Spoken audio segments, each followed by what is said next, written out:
Good evening. Welcome to Sports Corner with me, Ralph Williams. And it's great to have all of you watchers tonight who watch Twitch. It's great to be on your network now. I'm on Facebook Live, I'm on YouTube Live, and now Twitch Live. So it's great to be on Twitch tonight. We have a lot to talk about tonight, but first we're going to start off with my special guest, Tad Maurey, who is the color analyst for Duquesne football and basketball, along with Alex Benarmius. And Tad, welcome to the show. Ralph, thanks for having me. Oh, no problem. Let's talk about Duquesne football. I know they started off with 47-7 loss to Florida State. A lot of mistakes in that game. I watched it myself. Penalties. I think Duquesne kind of beat themselves a little bit. What's your thoughts on that? Well, yeah, they did do that. They didn't turn the ball over. Quite a lot of penalties. But defensively, first off, there was a 2 hour delay, lightning, and thunderstorm. So I don't think that helped. I think the anticipation of the game, the emotional and physical energy that they to warm up. I just think his team ready to play when kickoff. That's something the coach was a little worried about. But that being said, defensively they just run. I think Florida State had over 430 yards rushing in this game. And Duquesne really have any splash plays. I show last week about a key for Duquesne possibly to win the game is getting off doing yards. Maybe having some offense moving this game. Not necessarily having a score. Just having some success on offense and defensively maybe get forcing a three out. But the complete opposite happened. They got behind the early. Florida State jumped on them, touchdowns on drives, and before they knew it, they were not needed. I see. I know it's some tough sledding for Duquesne coming up. They have Youngstown State and they have Hawaii. I know. Now, I don't know about Hawaii. Hawaii might be beatable, Tad, because Hawaii's been in disarray lately. They had Fraud Graham as their coach down there, former Pitt coach. We call him Fraud Graham up here. And, his players all quit on him. And now they have a new coach down there who once was a player himself, who has promised to try to get Hawaii back where they need to be. What's your thoughts on that? No, I agree with you, Ralph. I think Hawaii struggled again they played 8-0 last week. I think Vanderbilt went down there and pretty handily. I definitely think Hawaii can be had, and Youngstown State's going to be tough this week. This is the fifth time Duquesne played them. They've lost 4 of those, and they're having 6 points. They haven't played since 2018. I think getting that Florida State game out of the way, getting one game under their belt, I think they're going to get a better shot to win the state. But I definitely agree with you. After the third game, that Hawaii game, they can get after that and get Hawaii all they want. Yeah, it's going to be an interesting trip down there. At least you get to see Hawaii, That's going to be. In fact, they played there 3 years ago, and I believe Duquesne had the lead in that game before Hawaii ended up putting together a nice second half, winning by about 20 with points. What do you think the rest of the season is going to look like for them, Tad? Other than these 3 tough games, well, I don't think Hawaii's pretty. It's hard to say, but I think the Hawaii is beatable, as I mentioned. But what's your thoughts? I know Youngstown State's tough. What's the rest of the season look like for Duquesne? Well, in the Northeast Conference, there's been a sign Sacred Heart on the conference the last 2 years. It's actually the 11th year that Duquesne's been hit to finish either first or second in the conference. But they had Sacred Heart home this year. I believe it's the second to last game of the year. So I like the way to make it a team. I know Mishler had a tough game. The quarterback down at Florida State, but a lot of FCS quarterbacks, a couple down there. But like I said, I just think we talked before we went on the air. I think somebody needs to step up at the wide receiver position, this coaching guy. To be that guy they need to play, they can throw to that guy. or need a first down. He's the go-to guy. And I was hoping somebody steps up like that in the Florida State game. It didn't happen. Abdul John had a nice game. He had their own touchdown. But I'm looking for more splash plays from the wide receiver position. But as a team, collectively, I like what I see. Would you want to see another Duquesne Robert Morris type game? I know you guys used to play each other when Robert Morris was in the Northeast Conference. Do you think that should happen again? I'd love to see it. I'm a traditionalist. I like the old rivalries. I like the fact that they're on Thursday night. But I'd love to see Duquesne play Robert Morris football. I'd love to see Duquesne play it in basketball. I mean, these are the rivalries that the city wants to see. Game I miss is the city game. Yeah, that's a game I miss. One year, many years ago, they had the Golden Triangle Classic, and it was always Robert Morris, Duquesne, Pitt, and they would invite some team from out of town, or maybe even include CMU in it or something. So I think that'd be a good idea.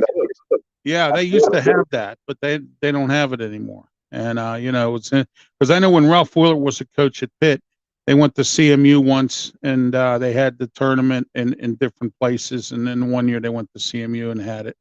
And so I would like to see it again in basketball. That would be interesting, and I'd like to see the Duquesne Robert Morris football game again. I would love to do that. That would be a great thing. Rivalries are a great thing, especially city rivalries within each other. They're great games. Let's talk a little bit about the basketball team right now. I know Keith Dambrod had to go out and get a whole new team this year. What's your thoughts on what they're going to do? Well, I mean, like you said, they brought in a bunch of transfers. They only had guys returning that played a lot of minutes here, and that's Trey Chris and Kevin Easley. Kevin Easley even stuck his toe into the NBA waters, the draft process, but he came out and came back to Duquesne. I guess one way you can look at it, if you're a basketball guy, it can only get better this year from one conference game this year. But I know they like some of the kids that they brought in. I've heard a lot about this AJ Grant, point guard from Miami of Ohio. But I think Coach Damrod's swinging here. He knows. I mean, he's in his sixth year. He needs to be showing a lot of progress. And I think fan base would take nothing less than maybe a mid-back finish. It's time to get this thing back. Yeah, I believe that's to be the case too. Jeff Capel's in the same boat at Pitt. It's time for them to start winning and get rolling. He's in the last year of his contract, so we're going to find out what happens with him, and also with Keith Dambrod. I think that I thought Duquesne would be a big powerhouse in the Atlantic 10 and really go and win. I know Dayton's always a tough game. I know St. Bonaventure is always a tough game with Mark Schmidt. I know some of these games are really tough, and these teams every year just seem to come out, and it's the Daytons and the St. Bonaventures and some of these other teams, that come out, even St. Louis, and some of the other ones. So, I remember when, yeah, oh, it is, yeah, Richmond, so yeah, it's not an easy conference. Everybody thinks it is, Temple, so I mean, you really got a lot of good teams in the Atlantic 10, and everybody underestimates the Atlantic 10, and the Atlantic 10 got some good basketball teams. So I mean, I think there's a lot of pressure on Dambrod and this staff and this team. I mean, with the new building opening up last year, post pandemic, I think the fan base was really obvious with how last year they were expecting when the building opened up to really hit the ground running with a good team and have something to show off. But I think they really have to improve in a lot of ways, and most notably the win call. I mean, they have to finish in the mid half, if not the rest of it. What does Keith Dambrod bring to Duquesne? I mean, is he more of a run and gun type of a coach, or is he he likes is he what kind of, is he a 3-point shooter kind of coach, or what does he bring, or what kind of offense does he employ? Well, you remember he came from Akron, and he coached there for years in that conference. I remember I did his first interview. I did his first radio show. I was hosting the first year, and I asked him, you know, his style and everything like that. And he's a defensive-minded coach. I think all in all, he's a half-court coach. He's not a coach that likes to get out and gun. And he likes to play inside out. He always played through. He's a big guy. And I think he's noticing. He noticed in year one and year two that the Atlantic kind of a guard dominated conference. So he's kind of had to change his way of thinking because that inside really wasn't the dominance guards have in this league. I see. Tad, how's the new facility? I understand it's very nice. We were talking off camera a little bit about it. What's the new facility like? Is it did they add more seating? Is it better place to play, or what? How's it looking? It's beautiful. They didn't add more seating, but they put in a club level so that it has a bar and everything. And then they have private suites. Like oh wow, that's interesting. Yeah, I used to work security there, so I know what it was like. So years ago, they're at the top of the arena. Great view, but I think they improved the suites, and you have some standing room in the corner, and the one side is completely glass. They can look out to the city. So it really is a beautiful place. So what's Keith Dambros's team look like this year, Tad? Does it look like he's going to have a competitive team? I know he has a whole bunch of new guys. Does he have any holdovers from last year? Or did they all leave? Or no? Like I said, having easily Trey Williams starting center, and easily was either the leading scorer on the team here. Like I said, he had a lot of, but he came back. He's a 7. He's more of a 3 than a 4.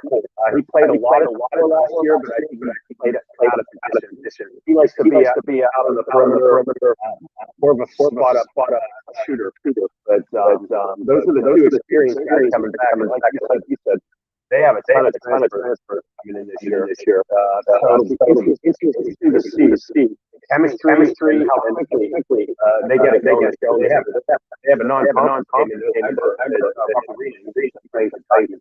that should be interesting. That should be a barometer game right out of the gate. Oh yeah. Well, the transfer portal really hasn't done Duquesne any justice, and it hasn't done Pitt any justice, and hasn't done too many people any justice. And now you got all these players out here getting paid and all this other stuff. What's your thoughts on all this? Well, I mean, I've never been a opponent for thing, and but I guess it's the times we live in now, Ralph. I mean, when you and I were kids. Oh, absolutely, yeah. Never thought anything this would ever happen. We thought all this was good enough. 4 years, gone.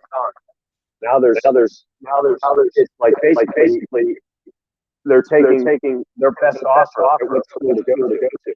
You know, I mean, now youngsters can get out, they bars or money or players can be commercial, whatever. Booster deals, they can be endorsements and things like that. So it's a different thing. I don't like it. It's the way it is now. So we have to accept it.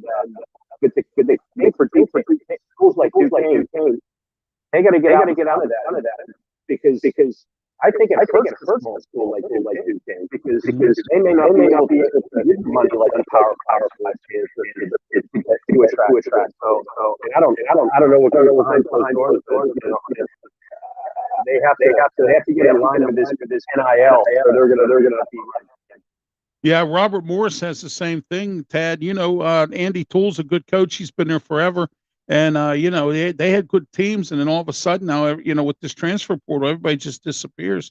And I know Duquesne's had the same problem, and so has Pitt. So it's an ongoing situation. It's not, and it's not going to change. And, the interesting thing is the NCAA, I think, is a joke. I mean, they just, they just let everybody do whatever they want. It's all about money now. It's not about the college athlete. It's not about anything. They don't let the athletes stay for 4 years like they used to back in the day. They had strict rules and stuff, and now it's out of hand. What are your thoughts on that? You think, Well, I totally agree. When you look at schools like UCLA and USC leaving the Pac-12 and coming to the 10. I mean, sure, in football and basketball, it'll be fine for those student athletes. But think of like a track team or the cross country team or the smaller Olympic sports that other than UCLA or USC, the travel that they have to do to compete. I mean, how they're going to be out of the classroom. I mean, it's all about the money. It's all about the money. And it seems like NIL. Coaches have to almost re-recruit players after each year because these kids, if they don't get playing time or whatever, there's they go somewhere else. Right. Tad, thanks for being on the show. I appreciate you. We'll have you come back on again, talk later on in the season about some Duquesne athletics. And say hi to Alex Panormius for me. And it was great to hear when you were telling me Ray Goss is still at it and Jared Durham and all them. So, still around the program and everything. That's great to hear. Tad, you have a great night. Thank you so much for being on the show. And as I mentioned, we'll try to have you on again. Thank you. And be safe. Ralph, I enjoyed it very much. Nice meeting you. And I'll say how to Alex Ranger. Yeah, do that. Thank you. I appreciate it. That was you too. Tad Maurey, who is the color analyst for Duquesne football and basketball. It's great to have him on tonight. And we're going to get started with our Sports Corner broadcast. And it's great tonight because tonight is a new night. We are on Twitch now. So it's great to have everybody on Twitch. All right. So just remember, we are now on not only Facebook, YouTube, but also on Twitch. So I just wanted to let everyone know about that as well. All right. Tonight, my rant is that I'm here to talk tonight about the Pittsburgh Pirates. And if you're not aware, in the last couple of weeks, there's been some issues involving the Pittsburgh Pirates. What issue is there? They're a losing team. All right. But here's two issues that really took the whole headlines in Pittsburgh this week. And it wasn't just all those headlines as well, but it was a lot of other things also. All right. So some of it was, yeah, it was a big time situation that Dennis Eckersley, who is the color analyst for the Boston Red Sox, called the Pirates a team of hosh-posh players. Okay, that's exactly how he put it. Hosh-posh players. Okay, and so therefore, what has happened is that now there's this big scuttlebutt going on about what is happening. Okay, and so everybody took this big thing about what Dennis Eckersley said. But did anybody ever think about the fact that Dennis Eckersley was right? Okay. And then someone says to me, well, you know what? The Pirates, that stuff shouldn't have been said. Well, it was said because the Pirates are what they are, and they deserve everything that they get in criticism that is in the negative. The negative criticism wouldn't come about if Bob Nutting would do something with his team. All right.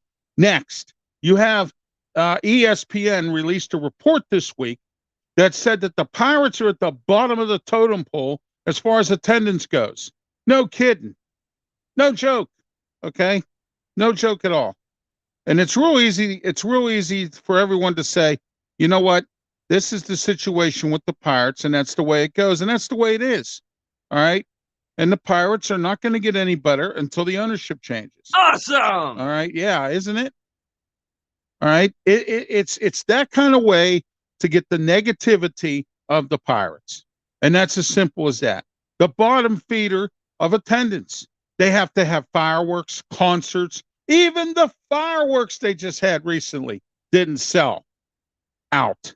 There was no standing room only tickets or nothing. Okay. So here we are with this whole situation Oh, everybody's upset because Dennis Eckersley said what he said. Oh. Well, you know what? He said it because he was right.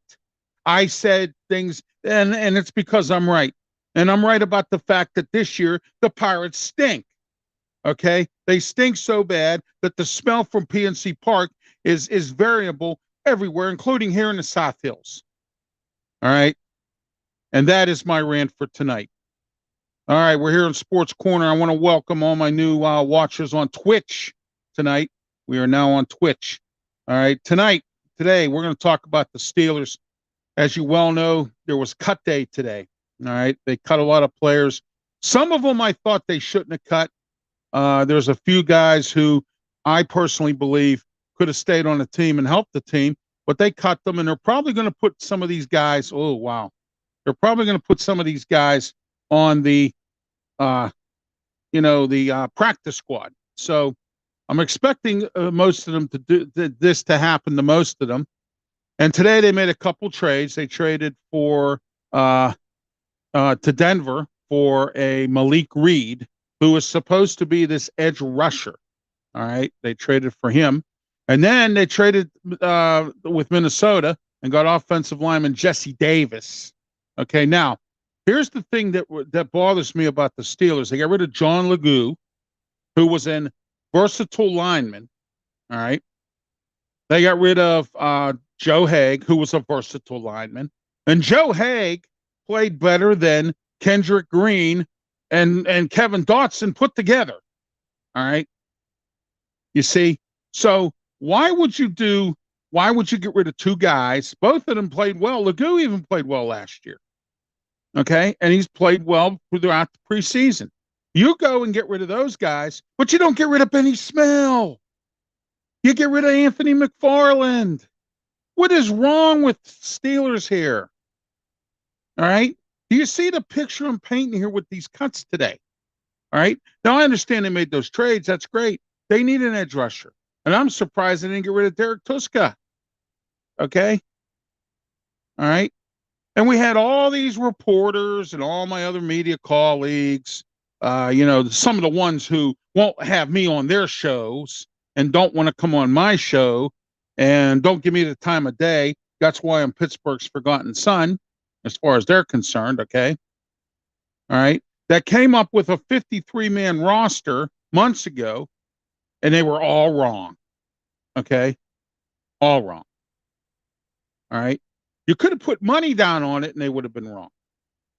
All right. So here we are. And I'm going to go down the list of cuts. John Legou, Adrian Ali.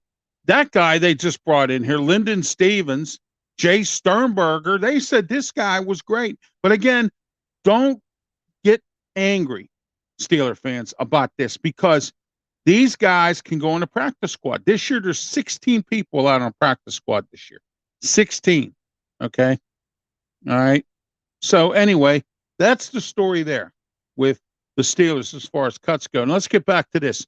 Edge rusher, Rondell Carter. Well, I didn't see much of him doing anything. Henry Mondeau.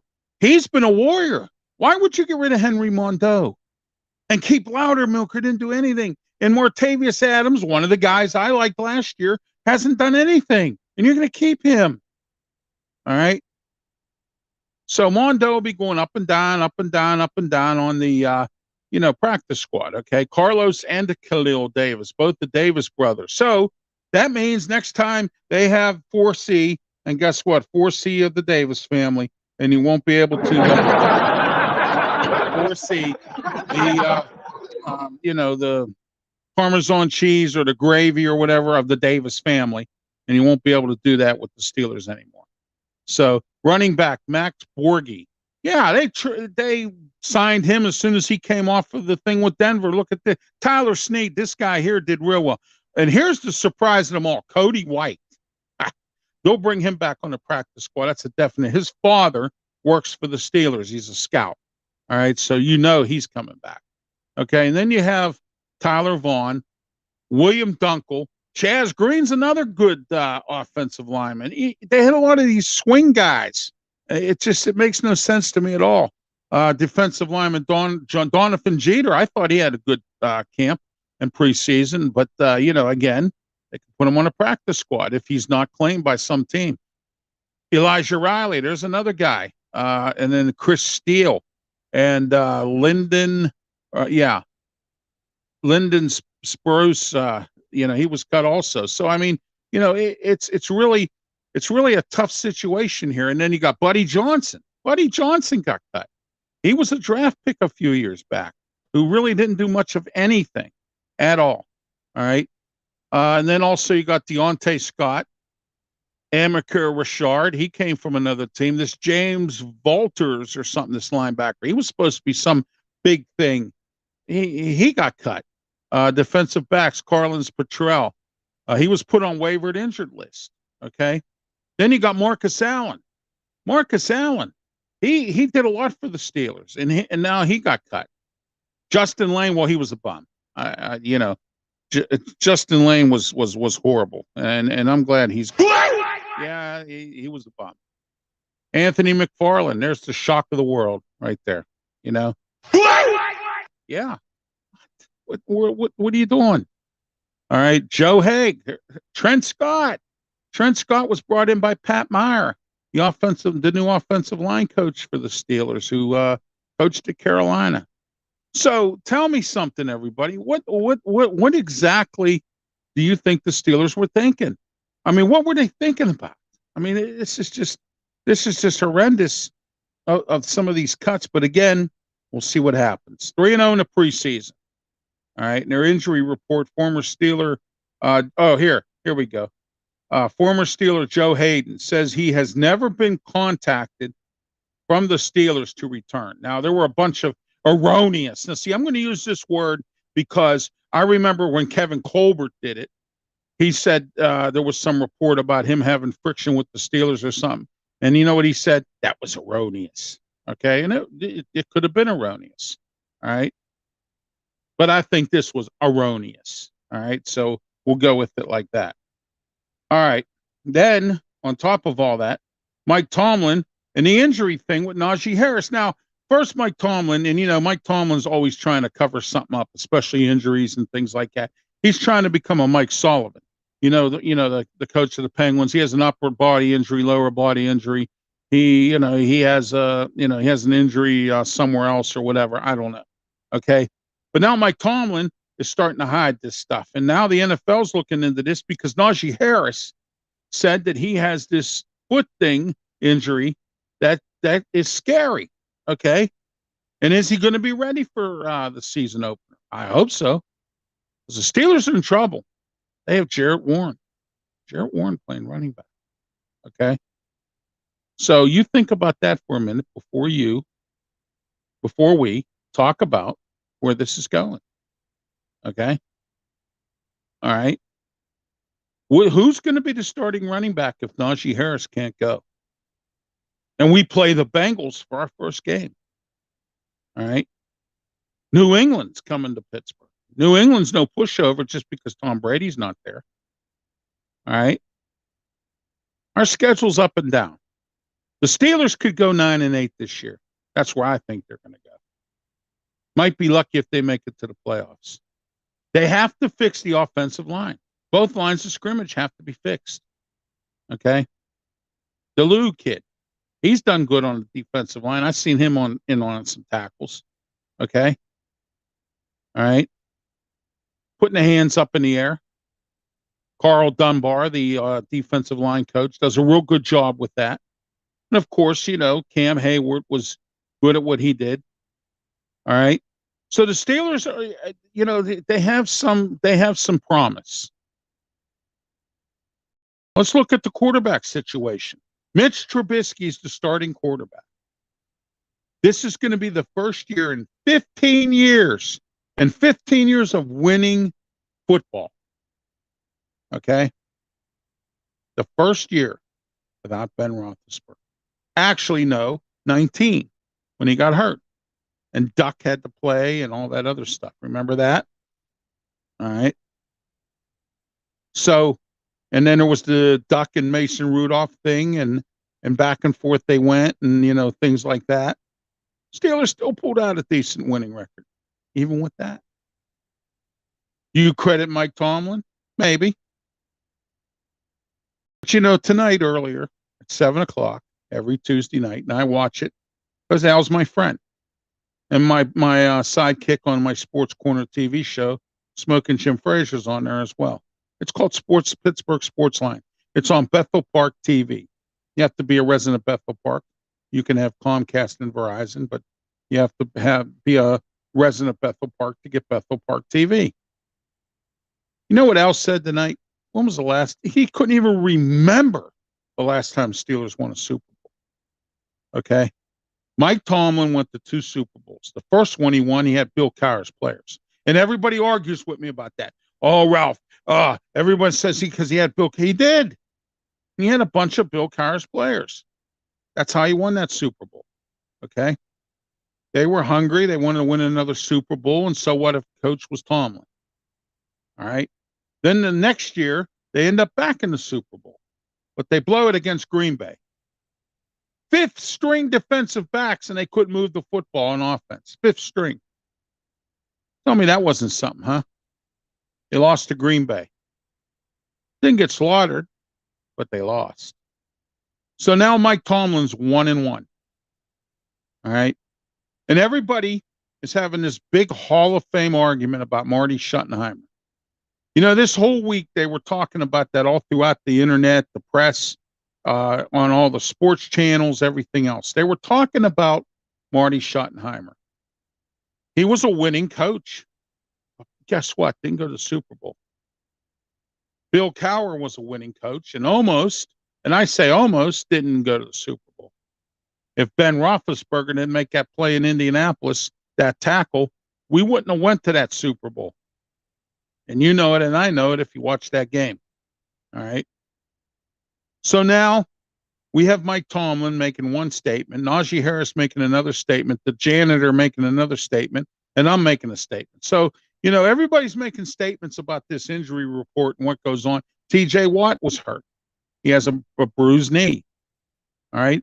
No one knows about the Deontay Johnson situation. He has a shoulder problem. But Mike Tomlin says, don't make a big deal about it.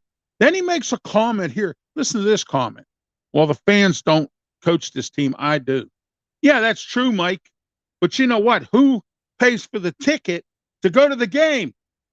Who supports the Steelers? The fans, Mike. And, you get the news. They go around town with their microphone. Oh, what do you think the Steelers are going to do? And then you get this guy. He comes up and he goes, yeah, I think the Steelers. Super Bowl. And that's the same with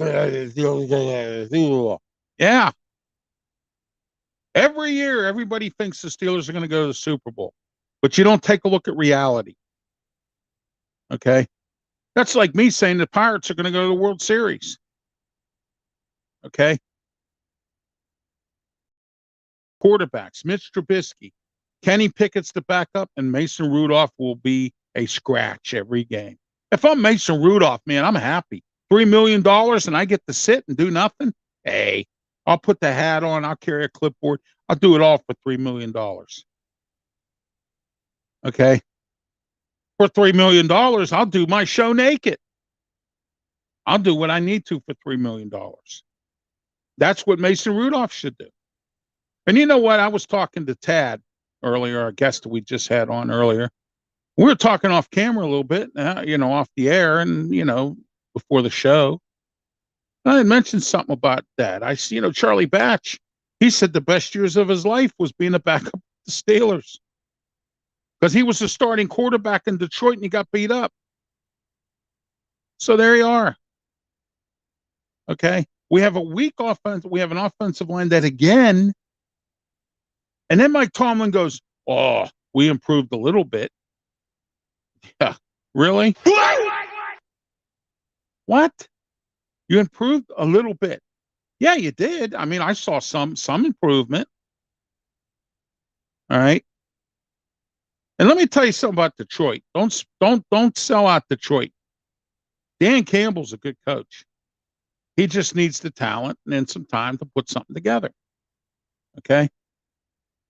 But anyway, that's the story about the Steelers today. And that's everything for me about them. And I think that some of these guys will be on the practice squad. So we're going to find out what goes on down the road. All right. AFC North news. Cleveland, Jacoby Brissett, Josh Dobbs, former Steeler quarterback. What a guy. He's a smart guy. Too bad we got rid of him. We're going to hold on to Fort until Deshaun Watson comes back. And guess who Cleveland cut today? Remember Josh Rosen? Yeah, remember him? Yeah. He was the first round pick. Okay. And he didn't do anything. He's been going around. He's back up here, back up there, Miami, wherever. Okay. Harrison State Prison, wherever. All right. But he's been around. Cleveland got him, and they just cut him. And you know what's funny? If I'm the Steelers, I would put him on the practice squad. I would sign him to the practice squad if I can. Because you know why? Josh Rosen could be a pretty good quarterback. And in case anyone forgets, we have one of the best quarterback coaches in the NFL, Mike Sullivan. Coached Eli Manning for the Giants many years. Okay. So why not bring him in and get rid of Mason Rudolph's $3 million salary? Bring him in on a cheap. Why not? Okay. And he can be a scratch deactivated, as they used to say. All right. For the game. So there we are. That's Cleveland. Cincy, not much going on there. Baltimore, their mascot, Poe, was injured in the last preseason game. And you know what? Baltimore, and I was talking this over with somebody today, has the record in the NFL for the most wins in preseason. They haven't lost a preseason game in how long? There are 200 and some wins in preseason. Isn't that interesting? And you know what, John Harbaugh, he'll be a Hall of Fame coach. You know who the number one coach is at Pro Bowl wins and appearances in the Pro Bowl? Bill Cowher. Yeah, it's all the AFC Championship games he blew. Remember that? I don't. I do. All right, next, let's talk about Pitt. Well, Thursday's the backyard brawl. I will be there. All right. Unfortunately, they didn't have enough space for me in the media room, so I have to sit out in the main area, and I don't care. It's fine with me. Okay. I want to sit there anyway. I'm going to be in section 536. And in case some of you don't know, I'm handicapped. I'm in a wheelchair. Would you stop by, say hello? See me there. Stop by and tell me you don't like my show. Tell me this, tell me that. I know I hear it all the time out on the street anyway, so it doesn't matter. Okay. But tonight, I want to welcome the new Twitch watchers. If you have Twitch, we are now on Twitch. So there we are. See, we're moving up in the world here at Sports Corner every Tuesday night, 8 p.m. All right. Next week, I'm working on some guests as usual. All right. I'm also working on a guest for The Way I See It. All right. So that's coming up next week. And it's always epic on The Way I See It. You know that. All right. Let's talk about the game Thursday night, Acrisure Stadium, Pitt versus West Virginia, 7 p.m. start time. And, here's something here that I want to talk about. Okay. Pitt is complaining they are not getting the respect that they're owed. Okay. Let me tell you this. Pitt, and I've said this a few times, many times. I've been on other national shows. I've been on this show and that show. Okay.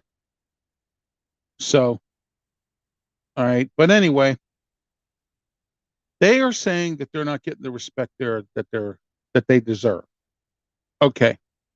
Last year, you had your very first Coastal Division championship in the ACC. Okay. Great. Good for you. I'm really, really happy for you. Good for you. Okay. All right.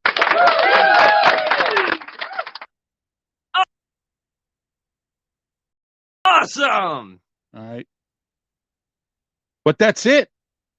You blew the bowl game because Pat Narduzzi didn't have the guts to step up to Kenny Pickett and say, you play this game. This is an important game. All right. If you would have won that game against Michigan State last year in the Fiesta Bowl, you would have had respect. Okay? The prediction this year is that Pitt's going to go to the Peach Bowl against Florida. Dan Mullins is our coach down there. All right, or was. I believe they have a new coach. Okay? But anyway, all right, that's the prediction. Now, Pitt has to play West Virginia, and then they have to play Tennessee. From what I'm hearing, they have to win one or both of those games for their season to be successful. And that's true. Okay? Miami's tough. They always lay an egg against Miami, and they're going to do it again this year because Miami has a new coach, Mario Cristobal. Okay? And he doesn't play around, and he's a good coach. He's been in Oregon. He took a nothing program in FIU or one of those Florida schools down there and brought it to prominence. They were in bowl games. Okay? While Pitt was laying an egg, which they do all the time. So you're crying about respect, but you draw 30,000 fans at a game. Okay? You're crying about respect, okay, but your coach makes derogatory statements. Okay? He's been here 8 years. He's only won one bowl game. I have a shirt, the Quick Lane Bowl.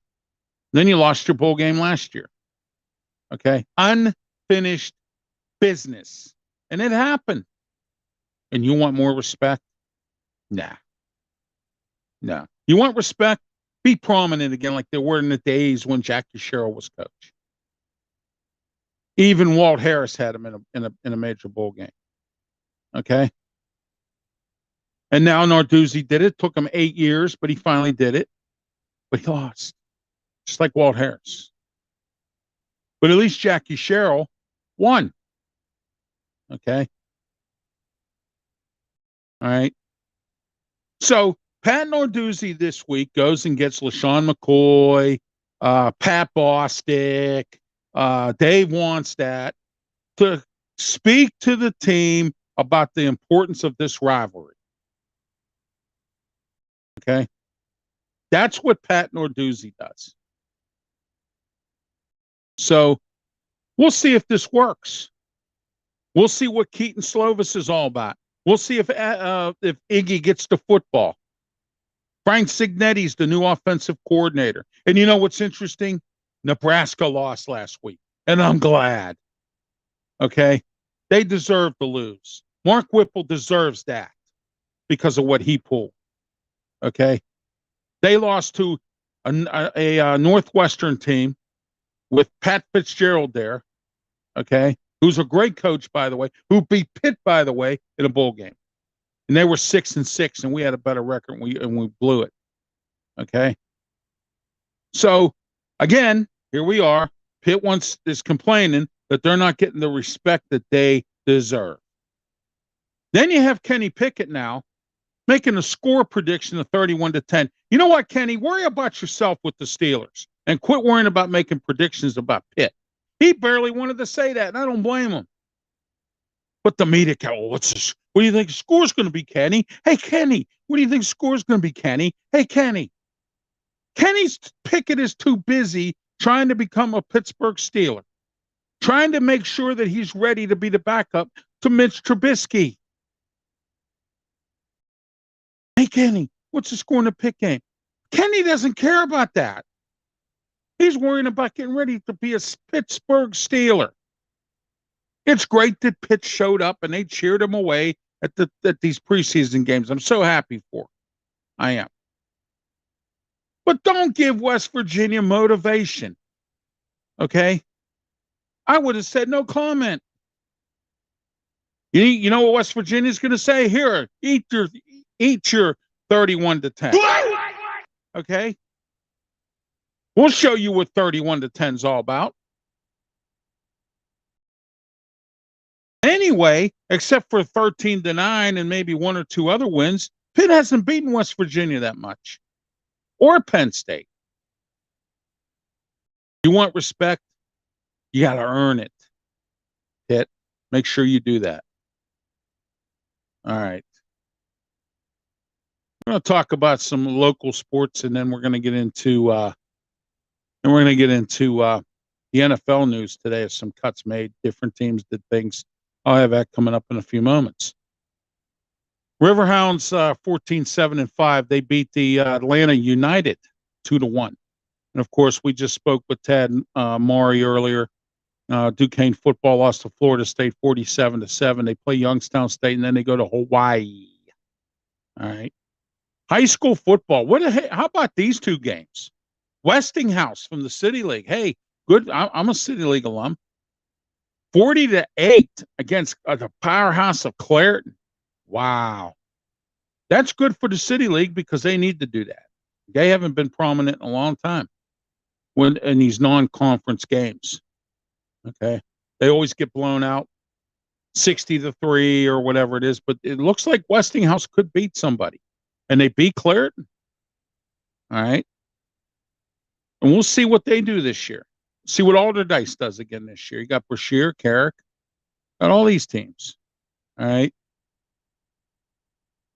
You got the Obama Academy, and you got the other academy there up in the Hill District. Okay. So, the prep school. Okay. Up the old Alliance. We're going to see what the City League's made of this year. They might do something. Never know. Perry. I don't know what Perry. You know what? Perry really fell. Oh my gosh. All the Oliver kids that went there when they closed up Oliver. Myself, Luther Dupree, and Kelly. And Kelly, who's part of the team as well, with Steel City Sports World. Okay. And we've had this discussion about the City League, and I can't believe how bad Perry has fallen.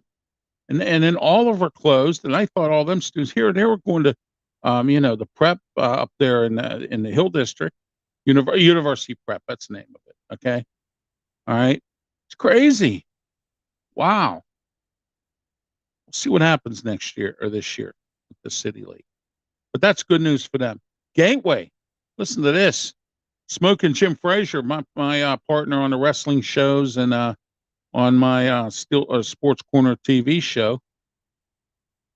20-6, they beat Mount Lebanon. Bob Pelko, Sports Illustrated High School Coach of the Year last year, and his team got beat by Gateway. Wow. All right. Just some small information about the Pens. In case you're not aware, or you're hiding under a rock or too busy playing Xbox, Pens are going back to the Robo Pen jersey. You remember the one they were calling it the Pittsburgh Pigeon? Everybody hated it. It was that little square, little diameter thing with the penguin on it. Well, they call that the Robo uniforms. They're going back to that this year, I think. So that's where Fenway wants to go with that. So that's where they're going. So we'll see how that works out. All right, next we're going to talk about the other NFL teams. And former assistant coach and offensive guru Ernie Zampese passed away a few days ago, 86 years old. You know what? He was a great offensive assistant coach all across the NFL. And he passed away at age 86. 49ers signed, restructured Jimmy Garoppolo's contract. So there's all the rumors about Jimmy Garoppolo going there and going here and going there. Okay. So there we are. Now the rumors are done. They restructured his contract. He knows he's going to be the backup. Trey Lance is starting down there probably. Okay. But if Lance screws up, at least you have an insurance policy, and there's nothing wrong with that at all. Kansas City cuts wide receiver Josh Gordon. Josh Gordon. I would have never thought they would. There's a lot of cuts in here, and I'm going to tell you about some of the better ones here. Here we go. Detroit cuts first rounder Jarrett Davis. Oh my gosh. Former first round pick Jarrett Davis. Some of these teams are really cutting these first round picks out. I mean, I guess because maybe they're not doing too well. So they're cutting them out. That's crazy. All right, next. Bills cut tight end O.J. Howard. There's another one. Played for the Tampa Bay Buccaneers. Oh my gosh, was a great, supposed to be this great tight end. He was drafted in the first round. New York Giants release former former first round or defensive tackle, an outside linebacker, former Steeler outside linebacker Quincy Roche or Roche or Roach or whatever it is. But remember him? Yeah, drafted in the 7th round, Miami. Cut Michelson. Who? I mean, come on, guys, what's going on here? They also Tampa Bay waives Tyler Johnson. Okay, Green Bay cuts dual threat quarterback Danny Ealing. Danny Ealing was supposed to be one of these great, multi-purpose, like a Cordell Stewart kind of quarterback, and he got cut. Minnesota Vikings released 2021 third-round pick quarterback Kellen Mond. Denver releases punter Sam Martin. Wow, this is tough. Wow, this is crazy. And then the Colts, they release cornerback Anthony Chesney. I wonder if he's related to Kenny. I wonder if he's. We'll see. Anyway, Colts, okay. And offensive tackle Jordan Murray. Running back Philip Lindsay, also cut by the Colts. Arizona Cardinals cut Devin Kennard. There's another good player. Oh my gosh, man. I'll tell you what, some major NFL cuts today on cut day in the NFL. The biggest news of the day was the Jimmy Garoppolo restructuring of his contract. I mean, that was crazy, their contract. But anyway, that was our day at the NFL. NFL cut day. Everybody had to get the 53-man roster. And then there's going to be a practice squad, which will be released. We'll see what the Steelers do with theirs and every other team in the NFL. And then you can go from one practice squad to the other. And we'll see how that works out. My closing rant tonight, and I have some announcements to make. But first of all, I do want to welcome the Twitch watchers to this show. As you know, we're now on Twitch. So there you are. All right. So anyway, here we are on Twitch. So what I wanted to say today was, in my closing, is, I was talking earlier about Pitt and respect. I was talking earlier with Tad Maurey about the NCAA. The NCAA, what a joke, huh?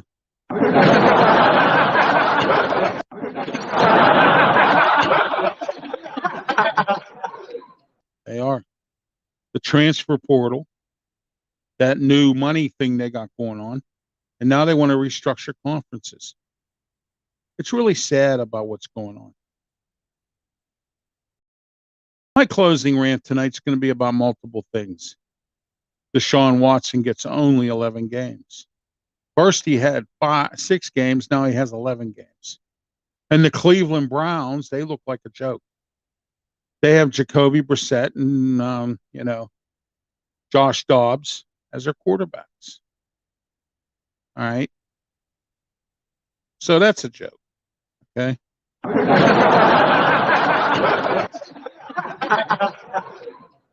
It's true. That's a joke. What's going to happen this year? Basketball season will be coming up this fall. Pitt, Duquesne, Robert Morris, Andy Toole, Robert Morris stink the last 2 years in the Colonial League.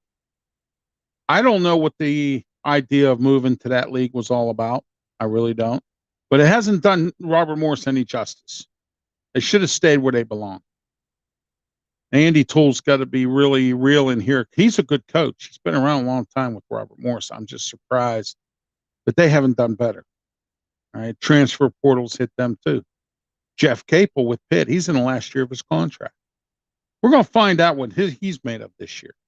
This should be the year that Pitt really should make something out of themselves, and they haven't. But we'll find out what they do. Keith Ambroth, we talked, Tad Maurey and I talked about him with Duquesne. We're going to find out what he's made of and what he's going to do for that. Okay? All right? And then you have Major League Baseball. That's another joke. Okay? They need to get a salary cap. They need to do something to make the playing field fair. But they're not. All right. Their commissioner is a joke. Forget about him. All right.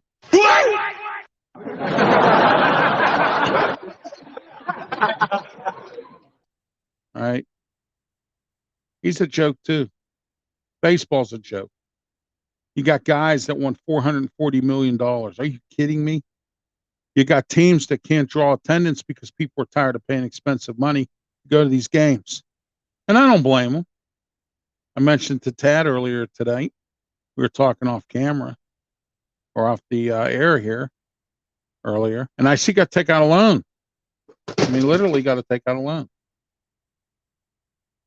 So here we are, Sports Corner with me, Ralph Williams, on Twitch, live on Facebook, and live on YouTube. Don't forget tomorrow night, 10:30 p.m., the Sports Web Show with Peter Blake. Myself, Mark Mancini, Peter Blake, 10:30, Turnbuckle Talk. We're going to be talking professional wrestling, more on the Vince McMahon fallout, the current Clash at the Castle coming up on Saturday. And don't forget, instead of Thursday night, because I'm going to the Backyard Brawl, it'll be Friday morning at 11 a.m. Blog Talk Radio, Wrestle Talk, me, Smoking Jim Frazier, Mark Mancini. And next Wednesday is the debut of Talkin' Wrestling, and my guest will be Phil Fleck. Phil Fleck is with Red Zone Wrestling. Okay. It's a local independent wrestling company, and we're going to have him on, talk about wrestling a little bit, talk about the local independents and what they're up to these days. All right. And that's coming up next Wednesday at 7 o'clock at debuts. Also, don't forget, we had to put tapings on hold, myself and Smoke and Jim, for our Talkin' Wrestling at PCTV because we had Smoke and Jim had a death in the family. And tonight, I want to say rest in peace to an old friend from Landmark Event Staffing, Kim Coleman. She passed away recently, and she was a good friend of mine. I worked with her at Landmark. She was a great person. I want to say rest in peace, Kim, and I want to send my condolences to her family. Okay. And don't forget also Monday night at 7 p.m., The Way I See It, and Tuesday night, 8 p.m. here, live on YouTube, Twitch, and Facebook. The Way I See It. Okay, it's every Monday night, 7 p.m. Tuesday night, 8 p.m., we're here. Thursday nights, 8 p.m., we're on Blog Talk Radio. Don't forget, Friday morning, 11 a.m., Wrestle Talk, 347-205-9631. Wrestle Talk. We're going to talk some more professional wrestling on Friday at 11 a.m. And then don't forget Saturday, and I got something for you here on Saturday. I'm going to be on Blog Talk Radio again. I'm going to be on with Mark Hefferman from Madness.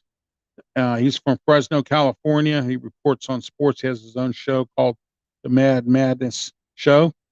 I'll be on at 1:30 Eastern Time, 10:30 Western Time. If you live in the West Coast, I know some of you out there in the West Coast watch my program. All right, so it's 10:30 in the West Coast, 1:30 Eastern Daylight Standard Time here in the East. I will be on as a guest with Mark Hefferman. 347-205-9631 is the number for you to listen to that at Saturday, 1:30 p.m. Also Saturday, 5 p.m. on PCTV Channel 21, Comcast 47, Verizon Cable in Allegheny County and greater Pittsburgh area. You can watch my PCTV show on PCTV's Facebook page as well. And don't forget our September, this Thursday, our live call-in with myself, Smoke and Jim, has been postponed due to the studio postponed it, but it's rescheduled for September 29th, 6 p.m. Myself, Smoke, and Jim Frazier. And we will see you then. I am Ralph Williams. This is Sports Corner. I want to thank you for watching. You have yourself a great night.